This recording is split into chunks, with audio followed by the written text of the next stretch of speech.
All right. I really was kind of struggling with something to do today, so I just started reading, and I figured, well, I'd just read today.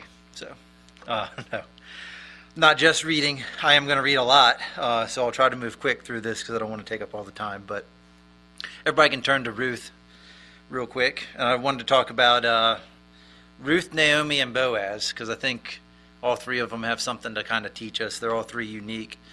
And especially Ruth. I know it's something we all know too, but it's always nice to point out all the little things you see in a story.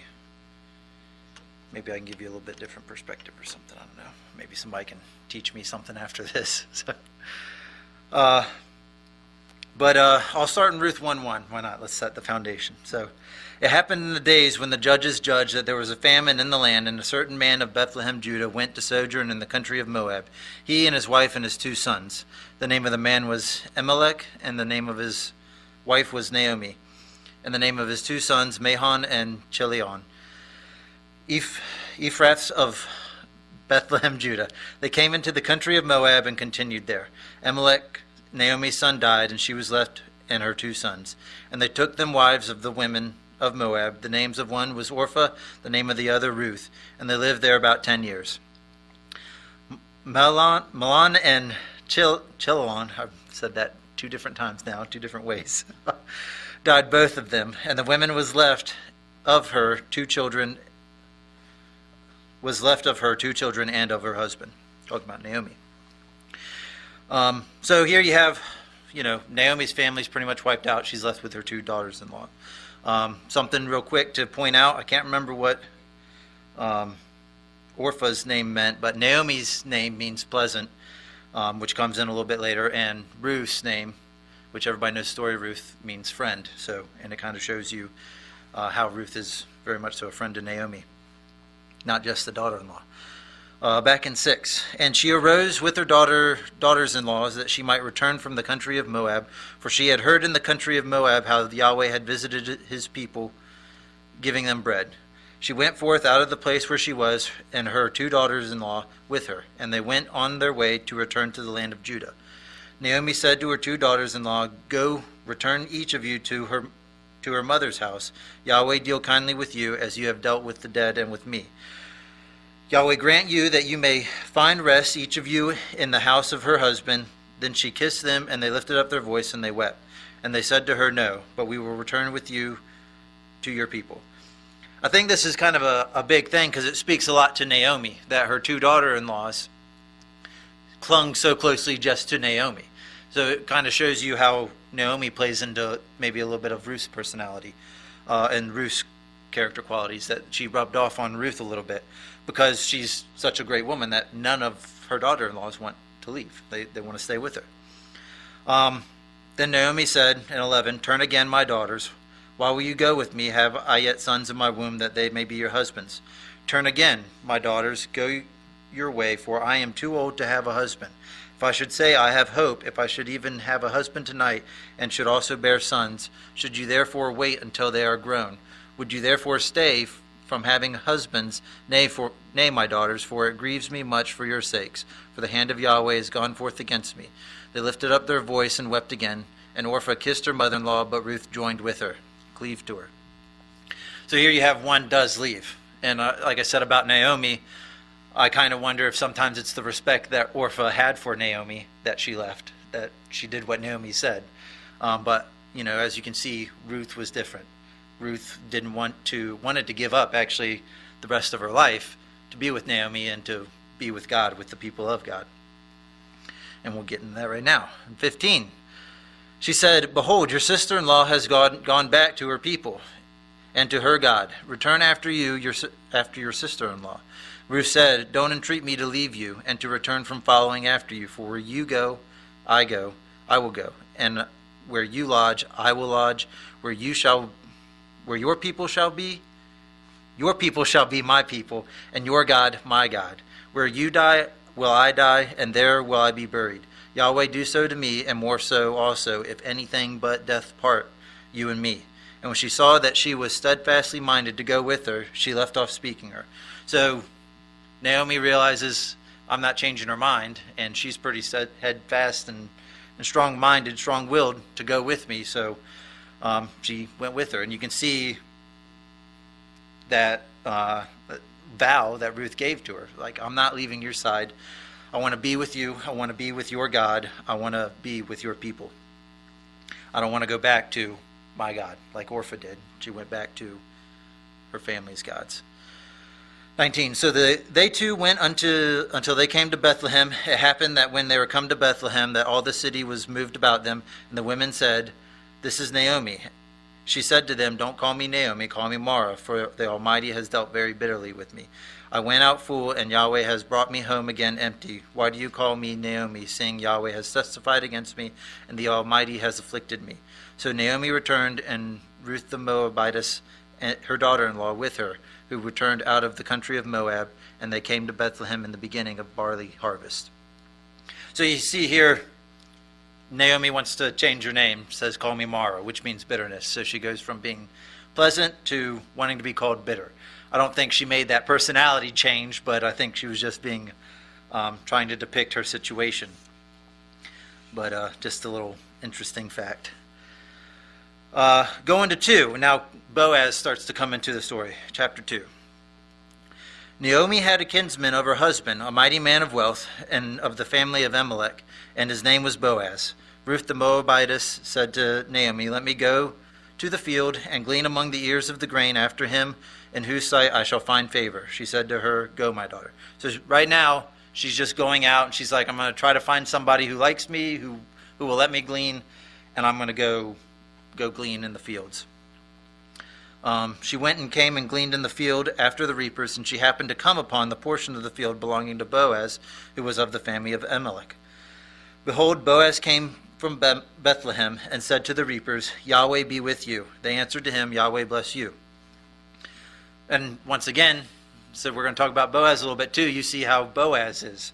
He believes in God. He's respectable. He, blesses his reapers, the people that are working for him, and they turn around and they bless him. You can tell he's a respected person and someone who fears God. Verse 5. Then said Boaz to his servant who was set over the reapers, "Whose young lady is this?"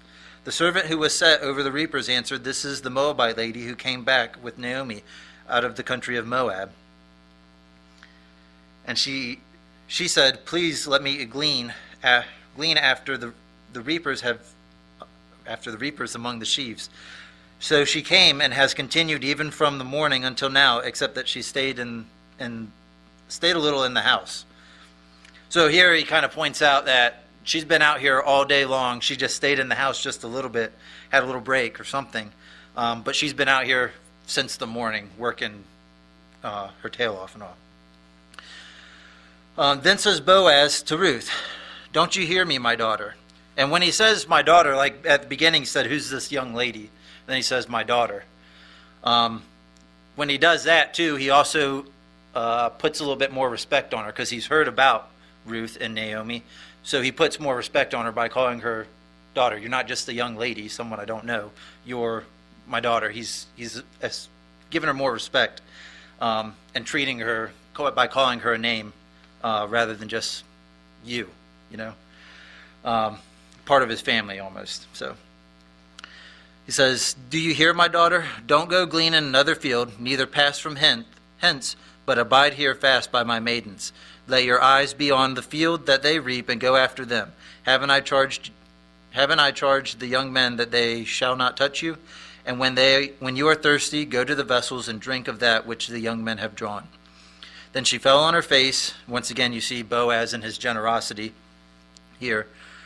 Verse 10, Then she fell on her face, bowed herself to the ground, and said to him, "Why have I found favor in your sight, that you should take knowledge of me, seeing I am a foreigner?" Ruth, you can see her humbleness right here. And Boaz answered her, "It has fully been showed to me all that you have done for your mother-in-law since your death of your husband, and how you have left your father and your mother and the land of your birth, and have come to a people that you didn't know before. Yahweh recompense your work, and a full reward be given to you of Yahweh, the God of Israel, under whose wings you are come to take refuge." So you see here, the whole time Ruth has been traveling with Naomi, she's been trying to get closer to God. She's come to trust in God, to take refuge in his wings and all. And Boaz recognizes that. He sees that in the way he treats Naomi, because she left everything she had known to come to some place that she didn't know, to be with Naomi and to honor God. 13. Then she said, "Let me find favor in your sight, my lord, because you have comforted me, and because you have spoken kindly to your handmaiden, though I am not as one of your handmaidens." 14. At mealtime, Boaz said to her, "Come here and eat of the bread, and dip your morsel in the vinegar." She sat beside the reapers, and they reached her parched grain, and she ate, and was sufficed, and left of it. When she was risen up to glean, Boaz commanded his young men, saying, "Let her glean even among the sheaves that don't reproach her. Also put out some for her from the bundles, and leave it, and let her glean, and don't rebuke her." So Boaz here is even saying, drop some on purpose. I want you to take care of her. She needs to be taken care of. Do it. And you see, once again, that really humility of Boaz and his generosity, his kindness, his compassion. So she gleaned in the field until even, and she beat out that which she had gleaned, and it was about an ephah of barley. And she took it up and went into the city, and her mother-in-law saw that what she had gleaned, and she brought forth and gave it to her that which she had left after she was sufficed. And her mother-in-law said to her, "Where have you gleaned today, and where have you worked? Blessed be he who did take care of you." She shown her mother-in-law with whom she had worked, and she said, "The man's name with whom I worked today is Boaz." Naomi said to her daughter-in-law, "Blessed be he of Yahweh, who has not left off his kindness to the living and to the dead." Naomi said to her, "This man is close relative to us, one of our kinsmen." And here you can see Naomi, she's constantly, "Blessed be that guy of God, blessed be that guy." You see once again her interjecting blessing and realizing that it's God that is blessing her. She's giving that credit there throughout the whole story, that she was able to find someone, and then the fact that it's Boaz, he's a kinsman, and she knows she will be taken care of there. Ruth the Moabitess said, "Yes, he said to me, 'You shall keep fast by my young men until they have ended all my harvest.'" Naomi said to Ruth, her daughter-in-law, "It is good, my daughter, that you go out with his maidens, and that they not meet you in any other field." So she kept fast by the maidens of Boaz, and gleaned to the end of barley harvest and of wheat harvest, and she lived with her mother-in-law. So then she does that for a few months. Barley harvest starts right around this time, maybe a little bit later, closer to like Passover, the end of next month. And the wheat harvest is after that, and that's going to end maybe middle to end of summer. So this is something she gets up every morning, and she goes out and gleans in Boaz's field every day for, well, probably not the Sabbath, but regularly. For a few months, she's working hard and doing this. And then it comes to a point, and in chapter 3, and Naomi says to her, she says, Naomi, her mother-in-law, said to her, "My daughter, shall I not seek rest for you, that it may be well with you? Now isn't Boaz our kinsman, with whose maidens you were? Behold, he winnows barley tonight in the threshing floor. Wash yourself therefore and anoint you, and put your clothing on you, and get you down to the threshing floor, but don't make yourself known to the man until he shall have done eating and drinking." So Naomi wants a little bit more for her daughter-in-law. She's like, you need to find a husband. You find some rest. You can't be gleaning for the rest of your life like this. But you need to find rest. You need to find someone else to be with.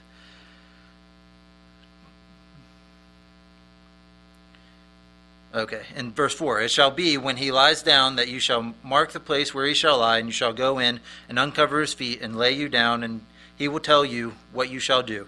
And he said to her, "All that you will say, I will do. All that you say, I will do." She went down to the threshing floor and did according to all that her mother-in-law told her. When Boaz had eaten and drunk, and his heart was merry, he went to lie down at the end of the heap of grain, and she came softly and uncovered his feet and laid her down. It happened at midnight that the man was afraid and turned himself, and behold, a woman lay at his feet. And he said, "Who are you?" She answered, "I am Ruth, your handmaiden. Spread therefore your skirt over the handmaiden, for you are nearest kinsman." And he said, "Blessed are you by Yahweh. Once again, you have all these characters blessing through Yahweh, through God, through the Lord, these people. They very much so acknowledge God in their lives. My daughter, you have shown more kindness in the latter than at the beginning, inasmuch as you didn't follow young men, whether poor or rich. Boaz apparently was a little bit of an older guy. Now, my daughter, don't be afraid. I will do all that you say, for the city of my people does know that you are a worthy woman. Now, it is true that I am near kinsman. However, there is a kinsman nearer than I. Stay this night, and it shall be in the morning that if he will perform to you that part of the kinsman, well, let him do the kinsman part. But if he will not do the part of the kinsman to you, then I will do the part of the kinsman to you, as Yahweh lives. Lie down until the morning. She lay down at his feet until the morning. She rose up before one could discern another, for he said, let it not be known that a woman came to the threshing floor. He said, bring the mantle that is on you. It's another example of his generosity, his kindness. Bring the mantle that is on you and hold it. And she held it, and he measured 6 measures of barley, and he laid it on her, and he went into the city. When she came to her mother-in-law, she said, who are you, my daughter? And she told her all that the man had done to her. She said, these 6 measures of barley he gave me, for he said, don't go empty to your mother-in-law. And then said she, sit still, my daughter, until you know how the matter will fall on the man. For the man will not rest until he has finished the thing this day. And I wanted to take a second real quick to pause in the story here, because Ruth, in verse 11, she's noted as a worthy woman. He says, for all the city of my people does know that you are a worthy woman, or a virtuous woman is how the King James translates it. And that's the same thing in Proverbs 31, the virtuous woman, the proverbial woman. And I wanted to go over that real quick, because I think sometimes we take this way too literally, and we get this false image of the proverbial woman of being, a stay-at-home mom. And there's nothing wrong with that. I tell Kelsey all the time, I want to be a stay-at-home dad. So, and it's not about that. It's about like the story with Ruth. As we read it, you'll just see Ruth throughout. And I hope all the women out there find it encouraging. And the men, this is still to you, because there's a point at the end I'll make. We need to strive for these things too. But it says, who can find a worthy woman? Proverbs 31:10. We'll read that real quick. Let me grab some water.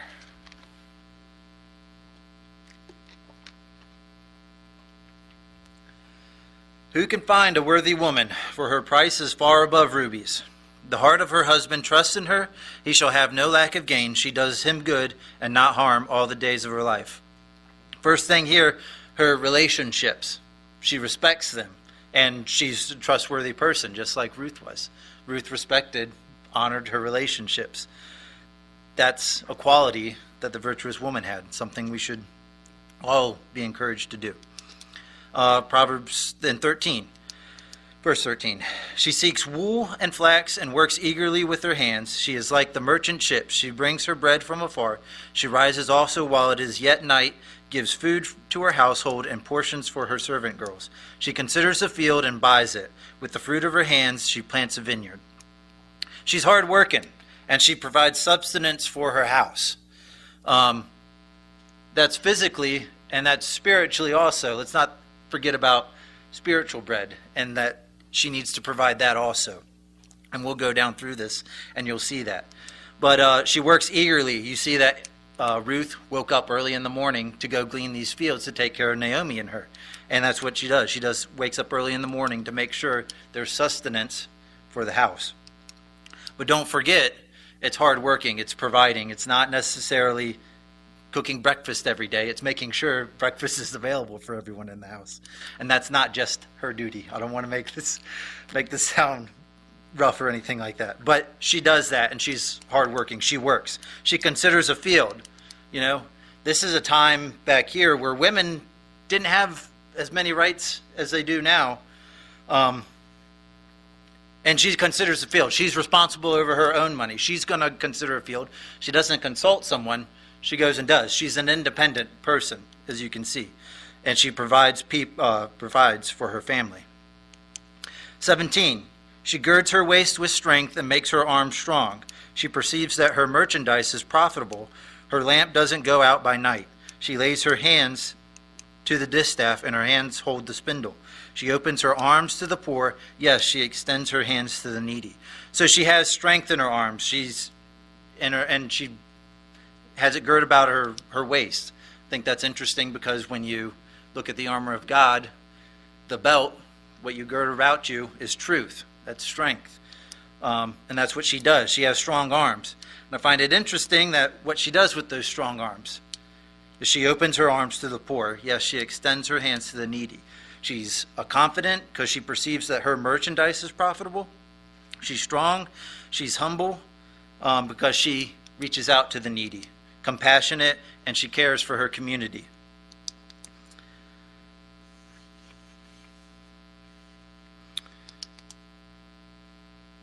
"21. She is not afraid of the snow for her household, for all her household are clothed with scarlet. She makes for herself carpets of tapestry. Her clothing is fine linen and purple. Her husband is respected in the gates when he sits among the elders of the land. She makes linen garments and sells them and delivers sashes to the merchants. Strength and dignity are her clothing. She laughs at the time to come." She has her house prepared for hard times, for the winters, for the trials, for the temptations. She has her house prepared, and she laughs at the times to come. She rejoices in them. She makes for herself carpets of tapestry. Where was it?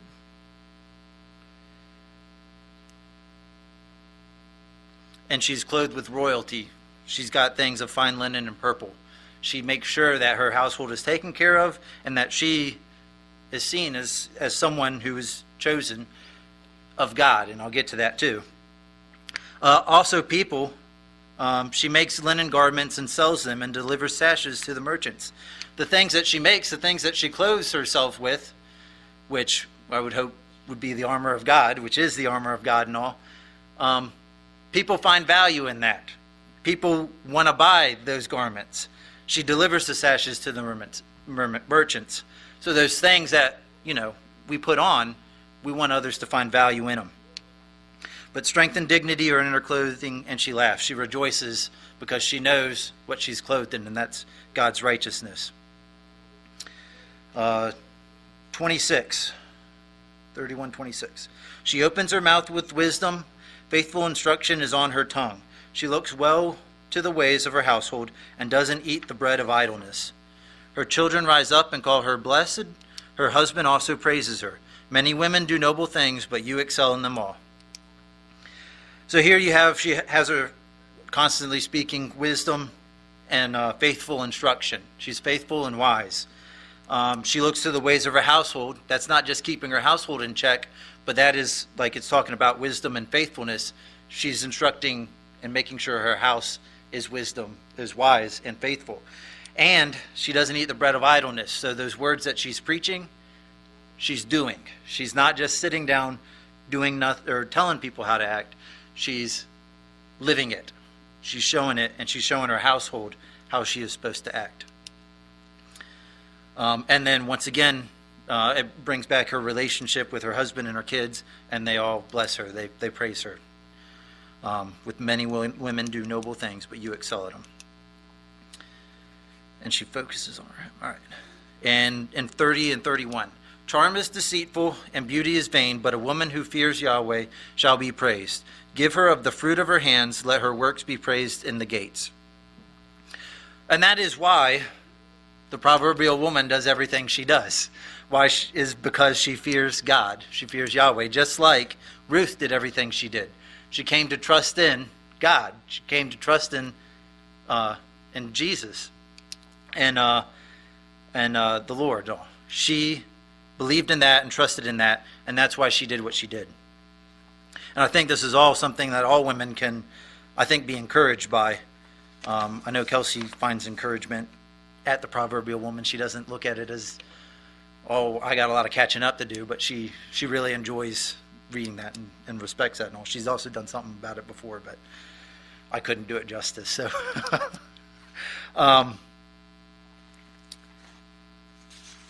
so that is the worthy woman. the virtuous woman, the proverbial woman. And she is like that to Boaz. Boaz describes her as that. You are a worthy woman. So now kind of to finish up here and start going back to Ruth 4.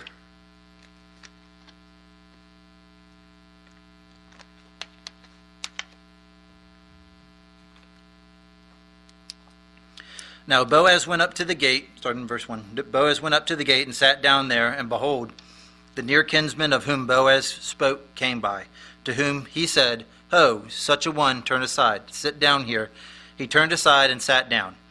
He took 10 of the elders of the city and said, Sit you down here. They sat down.